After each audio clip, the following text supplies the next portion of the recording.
Well, welcome to Your City at Work. I'm Tom Loucks, Communications Director, City of Marshfield.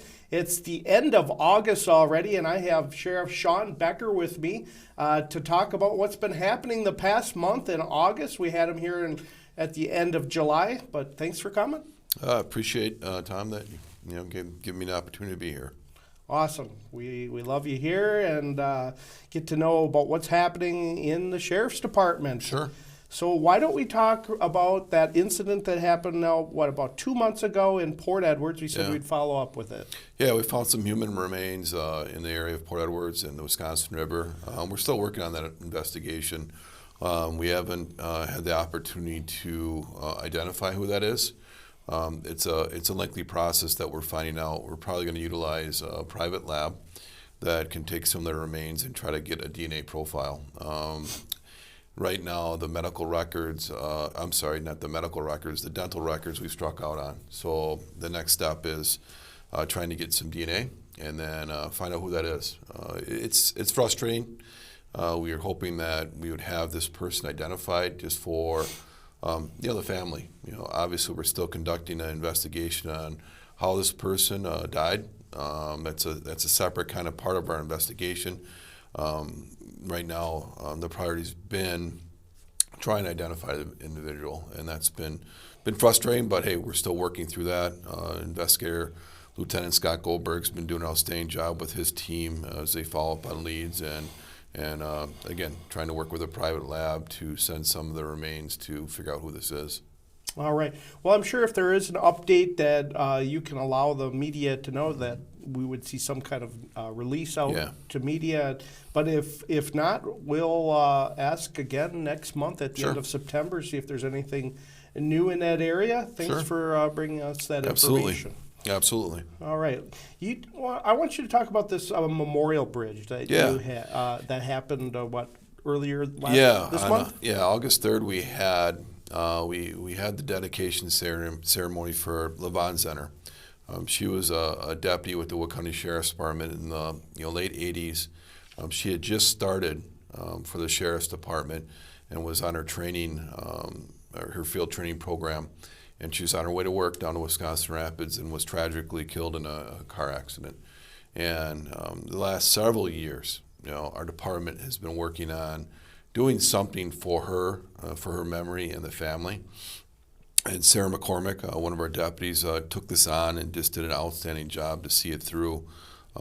There were some hoops that we had to go through we at first wanted to name part of US Highway 10 near where the crash happened or the tragedy happened, just to name that area of the road after LaVon. And that part of the road was already named for Vietnam veterans. So DOT was great to work with. They said, well, how about a bridge? How about the bridge, coming into Marshfield, US Highway 10 and County Highway A, how about that? And we're like, sure, that would be great. We still had to go through a lot of, it was a pretty big process working with the state. The state legislature is going all the way up to the governor to pass this bill, and that happened. So Sarah did just an outstanding job to see this through. And we had a really nice ceremony for LaVon where, her kids were there. Her husband at the time was there and did just an outstanding speech. It was a nice conclusion for something that our department and Sarah have been working on for many, many years. So the signs are up, and it's something that everybody that drives by that bridge can see and hold that memory and that reminder about how life is so precious, and then how dangerous our job is.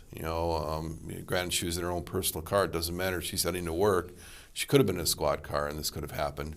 But it was a great way to dedicate something to her life and her commitment to the law enforcement profession. And again, thank you for everybody that attended. There was many retirees from our department, Marshfield Police Department, that knew her. And then, many county board members that came up and legislators, because we invited a lot of people because this is a big event. And the ceremony went over very, very well. And so again, the signs are up, so when people drive in the area, they can think about think about her and her family and that tragedy. Yeah. County Highway A is the road that runs to Pittsville, correct? Mm-hmm. So was that where the tragedy happened? Close by. Yeah, very close. And now, what year again was that? It was in the late 80s. Okay, so it was the old Highway 10. Correct. But that was relatively in that same area. Yeah, it was close by. Like I said, we looked at part of Highway 10 where it was, where it happened, the old Highway 10, and this is very close to where it is. So, yeah, appreciate bringing it up. Yeah, thank you for bringing that up and allowing our viewers to know more about that. And when they pass that bridge, there's a sign they can look at and remember. So. Yep. All right. Well, let's talk about the jail. That's probably one of the biggest things that you're going to be involved with in a lot of your career here. Aren't you also part ahead of the jail as well? Yeah, well, the sheriff does oversee the operations of the jail, but we have a captain and other leadership positions that do the day-to-day operations. So we have Captain Ted Ashbeck and his leadership team do an outstanding job with running our jail. The corrections field's tough field to be in. Right now it's not exclusive to Wood County, but we're losing some really good employees, corrections officers, to the private sector. You can get equal pay. Right now there's a lot of jobs out there, and being a corrections officer is very stressful. We've lost some really good employees that just moved on to the private sector, and I understand that you want to better yourselves, but it hurts when you see part of your team go. But we're working through that. We've got an eligibility list that we continually to work off of that Ted has stayed up on, along with other leadership folks back there, and we're working through that. But the big thing that the viewers should know is the jail project itself. As you mentioned, it's something that when I was elected to this position, it was brought up, shortly after taking office, talking to county board members of what direction we need to go with the sheriff's department. And it was no secret that the jail has been brought up numerous times through the past many years. In fact, the early 2000s, the county board took up building a jail at that time, and they agreed and that county board agreed that there's a need for a jail, but at that point it just wasn't right to fund it. But the needs have not changed. If not, they've gotten bigger. Out of county housing, that cost, inmate programming, just space to provide some counseling or church services, or having a high school come in to get a GED or mid-state technical college. A lot of those programming pieces, we have had a hard time doing that, so that was a big part of it. And then you look at a facility that was built in the 50s, added on in the late 80s. It's structurally having a lot of issues that we're going to have to deal with, and it's the design is old. It's not safe for our staff. So a lot of those things where our county board took on, and I give them a lot of credit, because it's not cheap. But we're moving forward with that. They voted on it several months ago, 18-1 to pass it. Hey, we need to move forward and deal with this. And again, I give our county board a lot of credit for not passing this on to the next leaders. Let's move forward and get it done. So the bids are out right now. We're working with people that can take on this huge project. So we should have the bids back by within the next couple weeks. The county board will take a look at that next month, and our groundbreaking ceremony is set up for the third Tuesday of October, which is October 18th, is when we'll have a ceremony after the county board meeting. So probably around 10:30, 11 o'clock, where we'll have many speakers come in, talk about the project, and then just have a gathering at the courthouse. There's a lot of moving parts going on with this project. It's staying on the courthouse campus, and what's happening is there'll be a new sheriff's department, a new entrance to the building, and then obviously a new jail. Pretty much so people know when you come into the courthouse, everything's moving towards the south of the courthouse. We worked with the Historical Society because the courthouse now is a historic building, and we want to make sure that the appearance does look the same.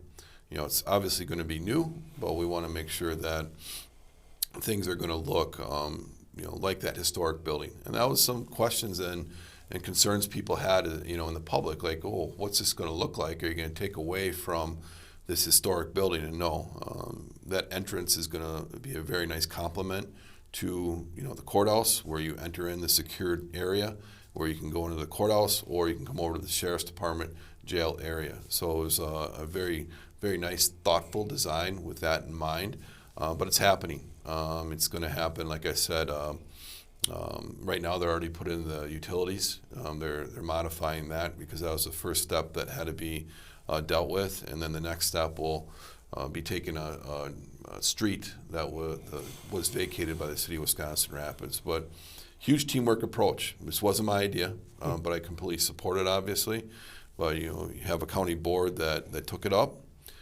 They didn't pass it on, and we worked with the city of Wisconsin Rapids. Their city council several times met with them. Their mayor, Shane Blazer, been a big supporter of it.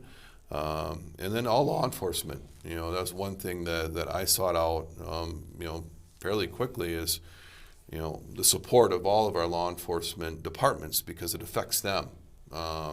And we got support from all those agencies. So it's been a very big teamwork approach that why we got here today. Yeah, definitely. All the law enforcement agencies around this area may have to transport someone there. Mm-hmm. Would they be able to drive into a secure structure at that time? And that's a good point. The Sally Port that we have now is small. You couldn't get an ambulance in there. You can get squad cars in there, but any type of larger vehicle, you cannot get in there. And to just revamp that was millions upon millions of dollars. That was one thing that, out of the many things that were identified, why we need to go in that direction.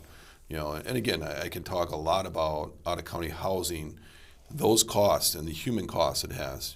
Basically, when you're housing an inmate, in another facility, they're a revenue source for that county.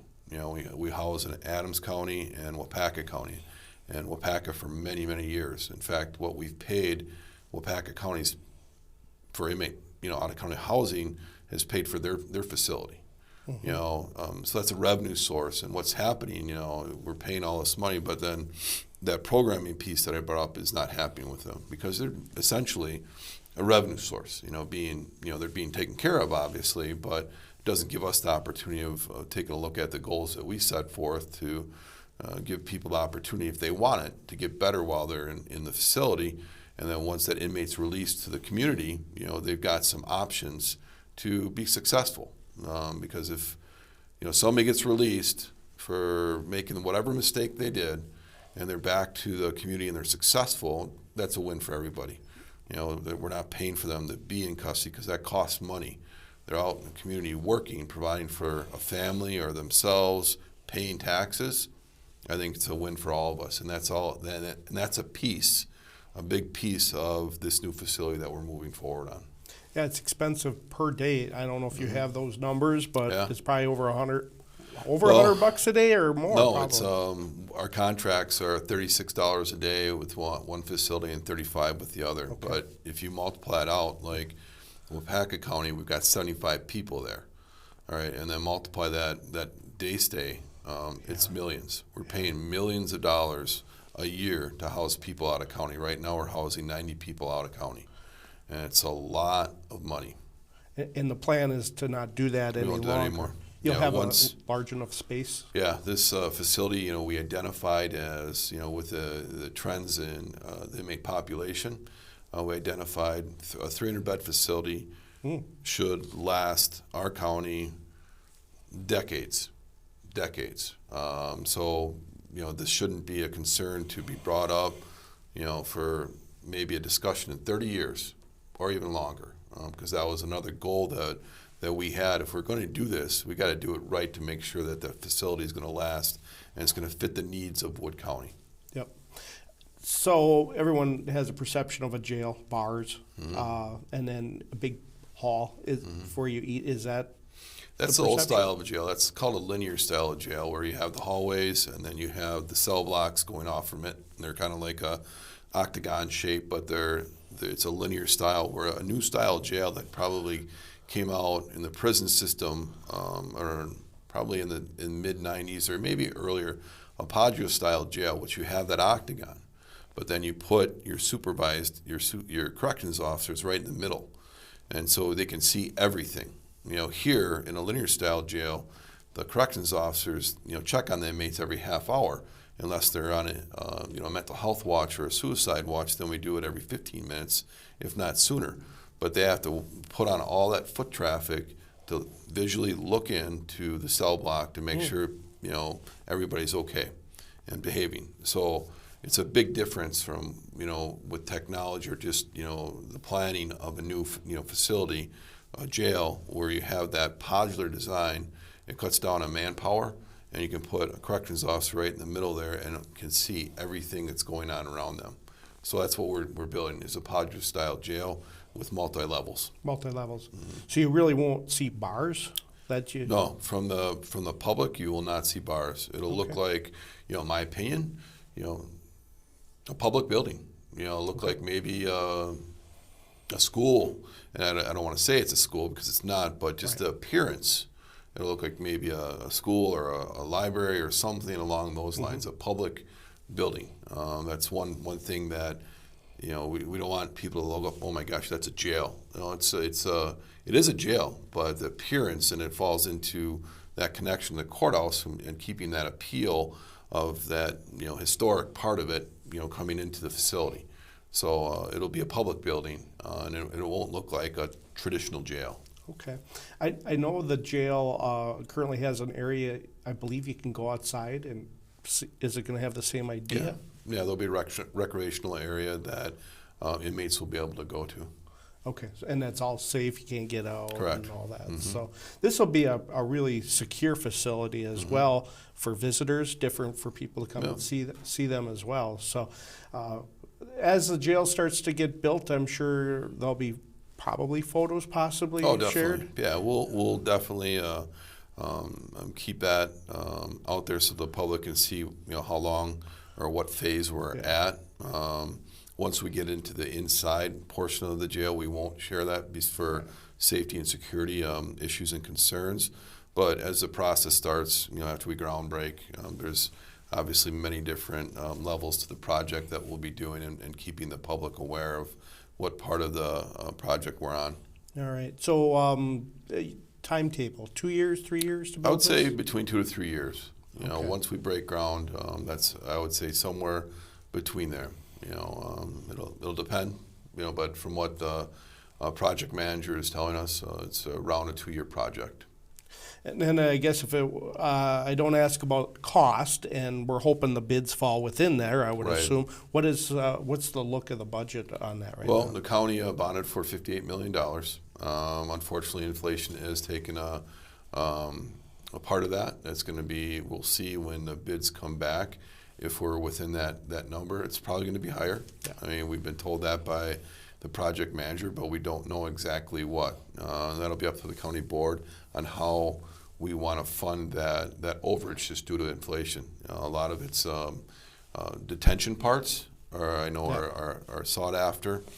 Steel, it's just how the market is right now. Things have been improving, so that should be something helpful for the bidding process. But it's going to be more than $58 million. We just don't know exactly what. We did get ARPA funding.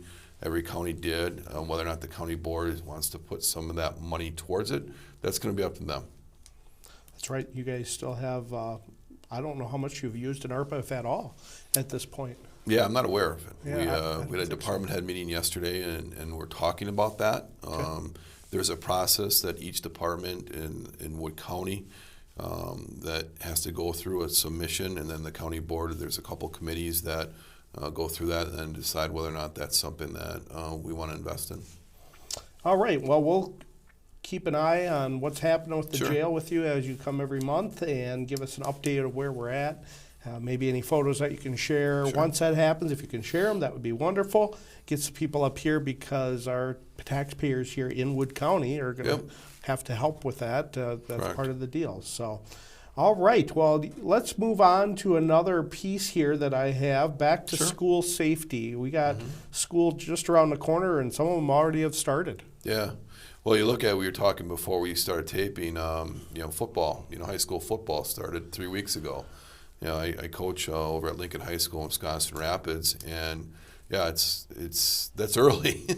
3 weeks before, almost basically 4 weeks before school starts. But no, it's always a reminder for us. There's going to be the buses are going to be out. In the warmer months, we're going to have more, bicyclists, more pedestrians. Please be aware of that. Even around your schools, the school zones, the speed limits are lower. Be aware of the student drop-off areas. As a parent, be patient. All schools are different. They try to be very efficient on their drop-off points and pick-up points. But it's going to be a little patient. In the first few weeks of school starting. We've been working with all of the school districts on safety planning. They're very open with us, and we have great relationships with all of our school districts. So that's coming up next week, and just be aware when you're going to and from school of all the traffic that's going to be increasing around those schools. Yeah, because some kids that are new, young, may dart out in front of a school bus with the stop sign out.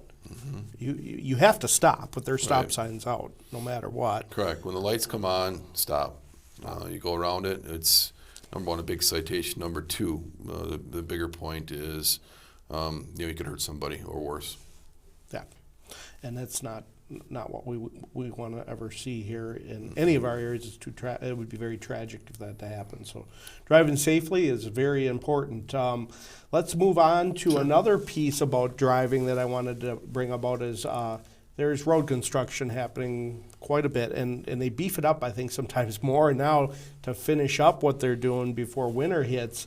But all of us, I'm sure, have been guilty of probably driving through a zone that says road closed, but you're telling me that that's illegal. Correct. If the signs are up stating that the road's closed, it's closed. And if you go around the signs, you're going to get a ticket if you get caught.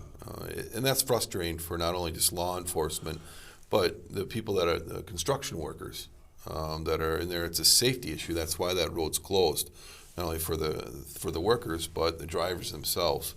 And I remember years ago when I was on the road, there was a project on State Highway 54 west of Port Edwards, and there was a good portion that was being repaved and closed, and people would move the signs and then drive it.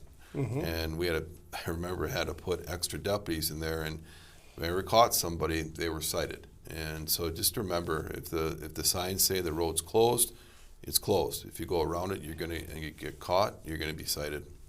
I was always curious in jurisdiction, if we see a Wood County deputy here or yourself, can you arrest anybody in town? Yeah. If you see a violation? Correct, yeah. If we see a violation anywhere within county, we have jurisdiction. So whether it's a traffic violation, an ordinance violation that is covered under Wood County, or a crime, we have the authority to arrest them. Okay, that's even on Highway 10 as well then. Correct. Because we don't really see the state patrol up here too often, but they have jurisdiction only on the highway, or do they have even more? The state. So they go beyond that. So it kind of goes local, sheriff, county, and then state patrol. Yeah, state patrol has authority to issue citations on any open road. Wow, I didn't know that. They primarily are working the interstates, the highways. We have a great working relationship with them. So if we need some assistance, we have a traffic crash that we'd help on, or anything along those lines. They're very. We got a great working relationship with them. Yeah, being here on the 5th floor of Old City Hall, I call it, we hear a lot of the deputies go by, and I just saw one, I think yesterday, or again, sirens on and heading out. So they may actually assist, too, yes. The local law enforcement. So they're all on the same communication channel? Yeah. Well, Marshfield PD has their own channel. Wisconsin Rapids does. The Sheriff's Department does. But we all monitor each other. And, again, a great working relationship. And that's what the taxpayers deserve. If there's an incident going on in Marshfield and they need help, we're coming. And vice versa. If we have an incident that's not too far outside of the city limits, we're going to ask for the help from Marshfield PD, and they come. It's a great working relationship, and it starts from the top and works its way down. So it's something I'm proud to be part of. 24/7, 7 days a week. Oh yeah, Never stops. Never stops. Now you get a time off, and you have a deputy chief too, right? Yeah, we have a chief deputy, Quentin Ellis, Yep. and then we have a command structure from there. Operations captain Charlie Hugesteger, investigative lieutenant Scott Goldberg. As I mentioned before, we have a similar structure in our jail with Ted Ashbeck, captain, and then we have a couple lieutenants below him. So it's a great leadership team that we have, and I think that, like I said, top bottom is it's a great way to work it as a team. All right. Well, maybe we can bring one of those guys in. Definitely. Or ladies that are going to talk about it. So I was maybe next time we could either sheriff sales, Sure. Project Lifesaver, Crime Stoppers, the jail. There's Yeah. a jail person. All those. So we'll see. We'll make sure that we allow our viewers to see different things. I think that's really good. Yeah. I have one more piece that I brought up in the last show that I definitely want to do here before we do sign off is to be a deputy. I said I would bring that up. And you started your career after high school in the 80s, right? Yeah, I graduated high school in 1988. I went to college at UWSP. I started out as wanting to be a FIAD teacher, and then had a change of heart a couple of years into it, and looked into law enforcement, and I got a degree in political science and in psychology. At the time, the partnerships with other technical college wasn't available, so I got my 4-year degree at UWSP, and then went up to North Central Technical College, their police recruit academy, and graduated there. And then from there, I got my first law enforcement job with the Sauk Prairie Police Department in '95. And back then, it was different than now. The applicant pool was huge. I remember applying I wanted to stay locally in central Wisconsin, but the competition was tough. A lot of the people that were being hired by like Wood County, Marshfield, Stevens Point PD, Portage County, were all people that had gone somewhere and gotten experience. So that wasn't panning out at the time. So my wife Julie and I moved down to Sauk Prairie area, worked there a couple of years, got our experience, and then got the opportunity to come back to central Wisconsin, and Wood County gave me that opportunity, which has worked out great. That's awesome. So you came back Wood County late 90s? 97. 97. Mm-hmm. Who was the sheriff at that time? It was Brian Illingworth. Okay. And he had worked about another year and then retired. And then Kurt Hoyer was the next sheriff after that. Okay. And then from there is Tom Reichert, now me. Oh, you. Mm-hmm. Yeah. So, and those are all elected, right? Correct. The sheriff is elected. Yeah, it's a 4-year term. It used to be a 2-year term. Fortunately, they changed that because if a 2-year term, you're basically campaigning the whole time. Here with 4 years, it gave our team, our department, the opportunity, like working on the jail and other initiatives that we move forward with, that opportunity to do that. And now we're in election season right now, and I'm up for re-election, but I don't have competition, so I'm unopposed. That's a great thing for not just me personally, but for our department. Going through that election process is stressful for everybody. So we're just moving forward with the projects that we've got going on, and I'm very appreciative of the support of not only our department but the community. Yeah, and you'll get a chance to do this jail project, which will be a big part of your career to make that a go and see how it operates. You get another 4 years into it and beyond. Hopefully, we keep you here for a while. Everyone enjoys you. I appreciate here, that. And I've gotten to know you way before I started working in community media, out in the media, so that was great there. We've done a lot of things together in that area and learning about the sheriff's department. I actually had a chance to work with Kurt when he was the sheriff there, and then became chief of police in Rapids. Chief of police, a good friend of mine. Yeah, and he retired as a police chief for Wisconsin Rapids.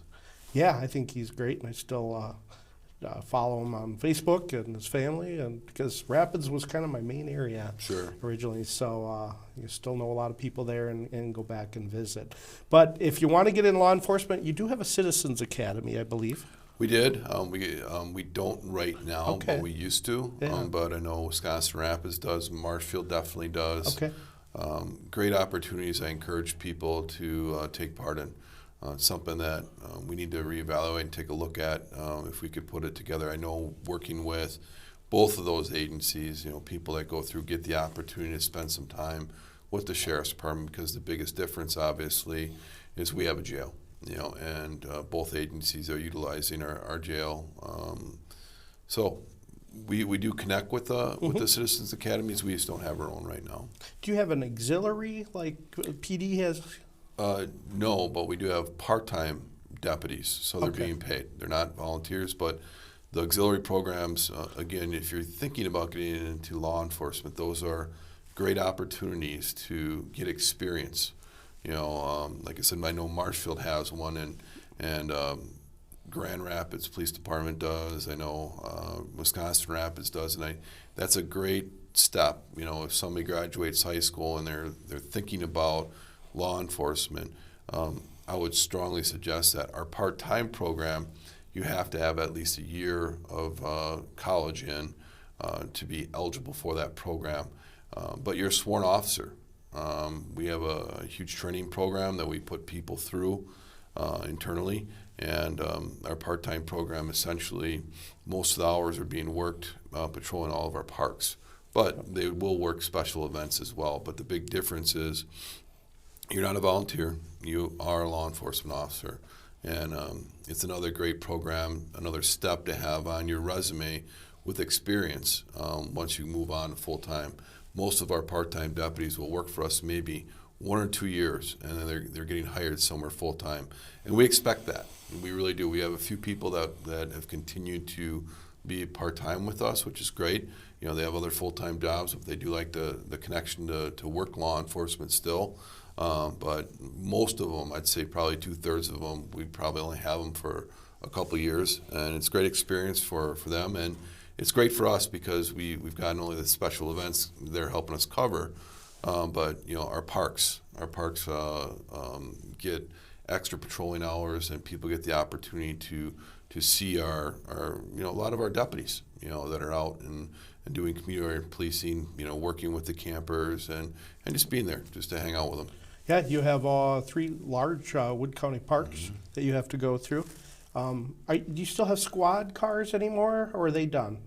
We have squads. You do. You don't have just the Tahoe anymore. Yeah, no. Well, I see what you're saying. No, we don't have. We have 1 Crown Victoria left. Okay, that's what I was wondering. Yeah, it had low miles, and it's I'm sure that's going to probably be going along the side, retiring it probably within the next year or two. It just had lower miles, but then you had to look at the maintenance. The value of that squad car, even with low miles, isn't much. But the Tahoes, going to the SUVs and trucks, are retaining the value. Around, we get to about 120,000 miles. We want to, replace them just because of maintenance issues, but they're still holding value. Trucks and SUVs hold value where we can sell them and then put that money, towards new equipment or new squad cars. Yeah, they must be used a lot harder. I don't know if to say the words, because we have a Tahoe we received from our PD. It's 2014, but it's already it went through some work. Yeah, you guys have been in fields, I bet, with vehicles. You're not just driving them at 35 miles an hour. Depends on the circumstances, and what we found, having 4-wheel drive vehicles are really important because the weather we get up here, or if you have to respond somewhere off road, gives you a better opportunity getting somewhere quicker. Two-wheel drive vehicles out in the county, especially inclement weather, it's tough. So that was a good investment that we made several years ago. That we made sure that anything that we purchase now is either all-wheel drive or four-wheel drive. And if I remember right, and maybe you don't have it anymore, but you had someone on staff that actually put all the stuff in the squads when you bought them. That was unique at the time. I don't know if they do anymore or not. Not to the level that we used to. Yeah, now we contract with a company called Belco, okay. About an hour south of here, where we can take a squad car down there, and they could have it done within a few days. Yeah, you had a place probably where the jail's going to go. Yeah. In that little area, someone in there did a ton of work when I worked in Rapids. Yeah, no, we do have a radio technician that will work on some squads, but redoing a whole squad, he's got other responsibilities, and it's going to take a while. Where you have a company that will get them done. That's all they do is rebuilding squad cars. But we'll probably see the full size Tahoe in your area. I think Rapids has a smaller vehicle, like a Ford or something, or even a truck. They have a truck now too. I don't know if you guys have a truck. We do. We have several trucks. We have some Durangos. We have some SUVs, some Fords. What we do every year is we put the bids out, and then we let, as long as they're each squad car bid comes back within a fair amount of money or close to it, whether it's a Ford or a Dodge or a Chevy, as long as that price is about the same, we let the deputy choose which one they want. It's their office, That's right. They keep their vehicle, don't they? A little Yeah. different than trading off. Actually, it's probably a lot better to keep your vehicle because then you have all you know where everything is. Know everything is, and financially they last longer. We're going to get probably 5 years out of that squad. If you run them 24 hours, you're talking either a year or two.